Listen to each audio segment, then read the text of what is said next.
वर्णिवेशरमणीय दर्शनं मन्दहासरुचिराननाम्बुजं पूजितं सुरनरोत्तमैर्मुदा धर्मनन्दनमहं विचिन्तये। असतो मा षड्गमय तमसो मा ज्योतिर्गमय मृत्युर्मा अमृतं गमयः।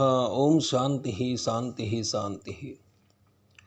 अस्मद्गुरुसमारम्भां नाथयामुनमध्यमां लक्ष्मीवल्लभपर्यन्तां वंदे गुरुपरंपरा।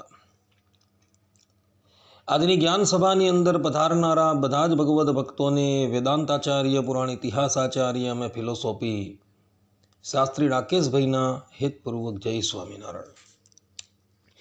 ભક્તો, આજની આ જ્ઞાન સભાની અંદર આપણે બધા વાલ્મીકી રામાયણ યુદ્ધકાંડ સર્ગ 45 ભગવાન શ્રી રામ તથા લક્ષ્મણ ઇન્દ્રજીતના નાગપાસથી કેમ બંધાઈ ગયા હતા, આ વિષયની ઉપર થોડી વાત શ્રવણ કરશું। વાલ્મીકી રામાયણ યુદ્ધકાંડ સર્ગ 45ની અંદર એક કથા આવે છે। જ્યારે લંકાની અંદર ભગવાન શ્રી રામનું રાવણની સાથે યુદ્ધ ચાલતું હતું, તે સમય દરમિયાન રાવણ જે છે એ પોતાના પુત્ર ઇન્દ્રજીતને ભગવાન શ્રી રામ અને લક્ષ્મણની સાથે લડવા માટે મોકલે છે। એ વખતે લક્ષ્મણ જે છે એ ભગવાન શ્રી રામ અને લક્ષ્મણને નાગપાસથી બાંધી દે છે અને એને લઈને ભગવાન શ્રી રામ અને લક્ષ્મણ જે છે એ મૂર્છા ખાઈને ઢળી પડે છે। ત્યારબાદ દેવરાજ ઇન્દ્રના કહેવાથી ગરુડજી જે છે એ ભગવાન શ્રી રામ અને લક્ષ્મણની પાસે આવે છે અને સમસ્ત નાગપાસને કાપી ભગવાન શ્રી રામને નાગપાસના બંધનથી મુક્ત કરે છે। હવે અહીં એક સંશય થાય કે ભગવાન શ્રી રામ જે સર્વશક્તિમાન છે એવો નાગપાસથી બંધાઈ કેમ ગયા? લક્ષ્મણજી જે સ્વયં શેષ ભગવાન છે એવો પણ નાગપાસથી બંધાઈ કેમ ગયા? તો એનું કારણ જે છે એ કૃતવાસ રામાયણની અંદર જોવા મળે છે। કૃતવાસ રામાયણ બંગલા ભાષાની અંદર છે અને એના રચયિતા જે છે એ કૃતવાસ ઋષિ છે અને આ રામાયણ જે છે એ રામચરિત માનસ કરતાં પહેલાં રચાયું છે।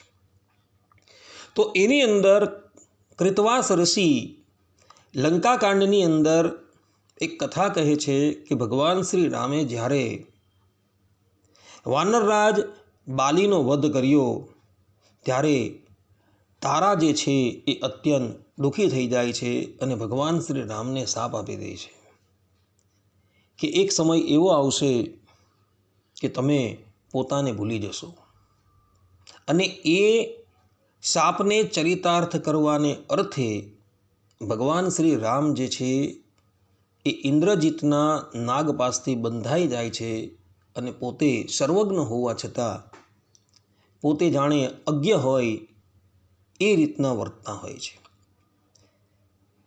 બાલીની ભાર્યા તારા જે છે એ પતિવ્રતા છે, ભગવાન શ્રી રામની અનન્ય ભક્ત છે, ભગવાન શ્રી રામને એ યથાર્થપણે ઓળખે છે અને ભગવાન શ્રી રામ એવું ક્યારેય પણ ન ઈચ્છતા હતા કે મારી ભક્તા અને પતિવ્રતા બાલીની ધર્મપત્ની તારાના વચન જે છે મિથ્યા જાય અને એને લઈને ભગવાન શ્રી રામ પોતાના ભક્તના વચનને સત્ય કરવાને અર્થે ઇન્દ્રજીતના નાગપાસથી બંધાઈ જાય છે।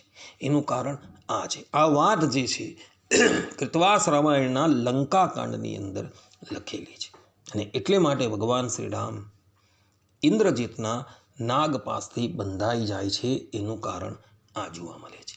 આટલું કહીને હું મારા પ્રવચનને અહીં વિરામ આપું છું। સર્વે સંતુ નિરામય, સર્વે સુખીનો ભવંતુ, સર્વે ભદ્રાણી પશ્યંતુ, મા કશ્ચિત દુઃખ ભાગ ભવેત અસ્તુ। જય સ્વામિનારાયણ।